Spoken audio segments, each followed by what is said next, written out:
Zach, tell us a story about how you got into financial planning and then how you started as an investor yourself, how real estate came into like your purview as an investor and eventually into your firm.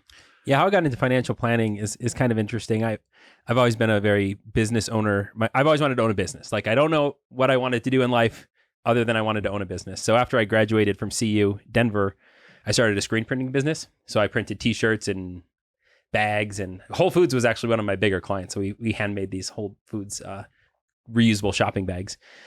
And I thought I was doing all right. I was self-employed at the age of, 23, 24. And then one day I was sitting at a stoplight. I actually remember right where the stoplight, right on Colorado and Alameda. And I listened to a lot of talk radio because I was in my garage all day printing shirts. So I just had 8 hours a day to kill. So you can only listen to the same music 8 hours for so long. So I listened to a lot of political talk radio. And man, I just got sick of it. It was like the Bush versus Kerry election. And I was just like, I just started flipping around the channels. And all of a sudden I heard this guy come on the radio, Dave Ramsey. And I heard him say, he was talking to a caller and he was like, "You're an idiot.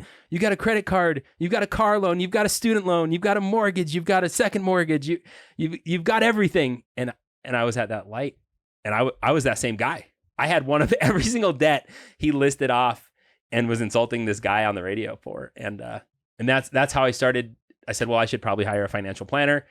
So I went to a local firm called Waddell and Reed. They're out of business now.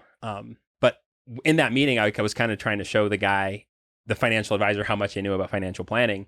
And he said, you're really interested in this stuff. You know about investments. You're passionate about it. Maybe you should just be a financial planner. And I don't think... Really? Yeah. Wow. And I don't think at that point in my life, anyone had ever told me I should be anything. Like, no one cared what I did. I could, it was totally irrelevant. No one had any vested interest in what I did in anything. So the fact that somebody was like, "Hey, you would be good at this."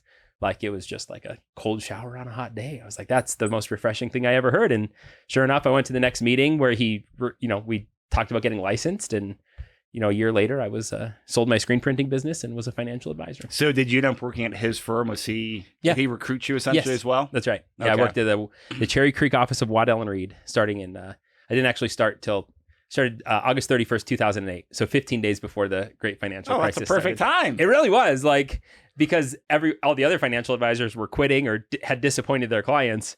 I hadn't disappointed anybody because I didn't have any clients. Yeah. So it was it was a perfect time to start being a financial advisor.